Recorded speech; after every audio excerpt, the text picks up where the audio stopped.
The promulgation of the 2010 Constitution of Kenya heralds a new era in women empowerment and attainment of gender parity in the country's policy-making institutions. It sought to address the historical marginalization of women in these institutions by barring the holding of both elective and appointive government seats beyond two-thirds of the same gender. The subsequent general elections saw women breaking barriers to elective politics, clinching 16 seats in the National Assembly and 82 in the county assemblies in 2013. 2017 saw women elected for the first time as governors and senators, with 3 in each of those positions.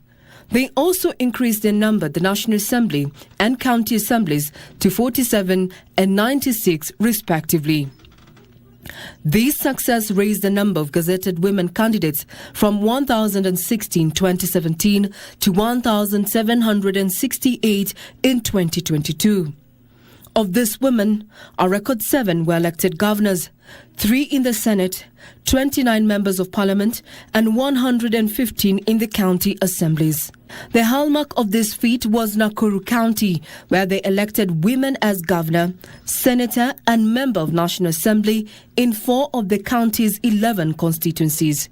These were Susan Kihika as governor, Tabitha Karanja as senator, Liza Chalule as woman rep, Charity Kathambi as Njoro Member of Parliament, Martha Wangari as Gilgil Member of Parliament, Irene Njoki as Bahati Member of Parliament, and Jane Kehara as Naivasha Member of Parliament.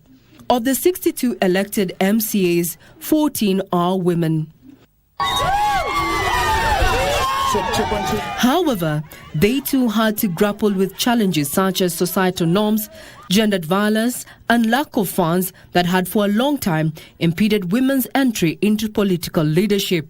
In fact, we have a culture still in some areas where people are even being influenced. Still, the position of women is in farms and in the kitchen and in what have you. Some meetings for men wanafanya usiku. As a woman utaenda usiku mikutano. Mambo mingi napitishiwa huko. Wanaongelea huko inaisha. Sometimes you could go and call your people, you are doing campaigns, someone brings goons, you are all chased away, you run away, you want to save your life. The marital status is also used to undermine their candidacy. For me, for example, I'm married in Kirinyaga.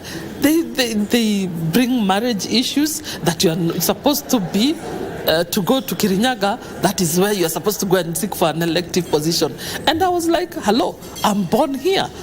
Whether you like it or not, my mother is here. So I must develop where I was born. That is the time I came to learn, am I a different person? Because when I started the campaign through URP 2012, 2013, it was like, who is this Charity? Why don't you go back? Where are you married? Who has married you? How many children do you have? Why don't you go back to Meru and just look for a position? And actually I was so much demotivated about politics because politics became like, it is now undressing me now. For Irene Njoki, being the lone woman against 4 men in the race for Bahati parliamentary seat caused her family a lot of concern. My mom was very scared. The first time when I told her, by the way, you know I'm running for politics, she told me, no, don't make us get killed here. No, we don't want any fights here. Mimi nilikuwa na huzuni sana. Sababu hiyo kazi nilikuwa naona ni kubwa na tena yule anaenda kushindana naye nisibawezi msida. Her choice of a Jubilee ticket in a United Democratic Alliance UDA zone politically ostracized her from her family. She just came and said, no, you know what? Mimi nasimama na Jubilee. And then I was like, okay, first, you've surprised me that unasimama. Again, now you're telling me Jubilee. And then we were like, what is she thinking? And then the incumbent, the one who was there, who was really, really strong and doing UDA. So we of course tried to talk. Hey, why don't you change your mind? Why can't you go either way? You know. So we were all against her Jubilee thing. You know.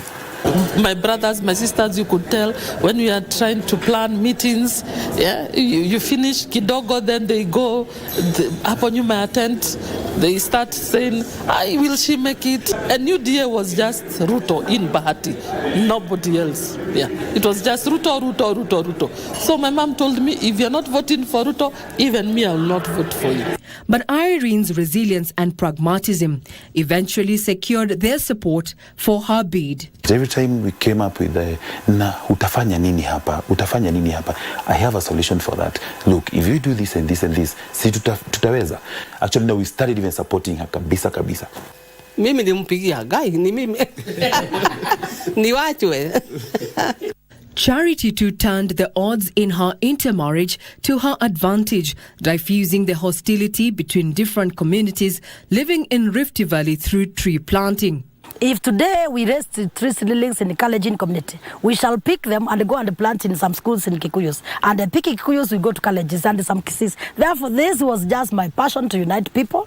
Besides their individual efforts, they united as elected and aspiring women leaders after the 2017 elections and crafted a strategy for increasing the number of elected women leaders. What we are going to do as leaders, can we work harder than men? Therefore, it was from the day we were elected with Jane and with Gilgil MP, we were telling one another privately, if we are going to be different ladies, having gone through a lot of challenges, agreed as colleagues who were elected, can we perform ladies so that 2022, can we also increase the margin of women? And actually the result you have seen in 2022, Nakuru County was shocked. Because people were saying, hey, just go to see what Kadhambi has done in Njoro. Just go to Gilgil, go to Naivasha. The locals affirmed that strategy endeared women leadership to them. Tuliona uongozi wa mama hasa sana kama huyu MP Martha Wangari. Yeye alikuja akachanganya kabila zote kwa ofisi yake. Kwa nini anachanganya kabila? Na tunataka mtu kama huyo. Mimi ni mtu wa bodaboda. Na kuna vile mtu wa bodaboda anaonanga ni kama kufikia kiongozi wa level ya MP ni kama ni ngumu. Lakini wakati Martha aliingia, utaambiwa mama anakuja siku fulani bila kudanganywa. Unakuja na unampata na anakushughulikia shida yako. Civil society organizations are keen on equal and active participation of women at all levels, as the UN Women played a major role in empowering them. We got a lot of trainings which started giving me some courage. Like I appreciate United Nations, the women department, where they were taking youths to motivate them for different positions. And I realized, for how long do I cow? For how long am I going to be tormented? I just made a decision. If this is the destiny God has for me to continue pushing so that at least I can vie and look for where I can serve more people in bigger platform, then I chose it. With the 2022 election long gone, they have set their sights on 2027, and in earnest, they are building blocks on that strategy. Whereas the region they represent have peculiar challenges, education featured as a key pillar in their campaign strategies, and which they have prioritized in fulfillment of their pre-election pledges. We are very happy to have our mothers leading us, taking leadership positions, and see their contribution, especially to the common mwananchi. Sisi tulitoka kwa kuni, tukasema hiyo macho imezimika sana na kuumwa na kichwa, tukakuja kwa makaa, tukaona makaa si mzuri, tukawachana nayo. Sasa tukakuja hapa kwa modern clear energy KBC. Hizi katusaidia sana. Sasa ile mama ametutumia mwalimu, ametufundisha table banking. They have also focused on youth and women empowerment. They are transforming lives in different ways. The Gilgil MCA employed her former student as her personal assistant. We began the journey from class 6. She was teaching me social studies up to class 8. Later on, I joined Kenya National Service. And when I was in the service, she was nominated MCA. So I just asked for a job. And back last year, that was 2022, on February, She called me on board. Lessons learned from years of political marginalization have made the women politicians more resilient to the challenges ahead and determined to succeed. I'll tell you, this job is not easy. Because as much as you try, there's still that person who thinks you have not done anything. What I tell women who are interested to join politics, let women be associated with something. Because myself, even before people were pushing me for politics, they knew Kazambi for peace, Kazambi for education, Kazambi for conservation.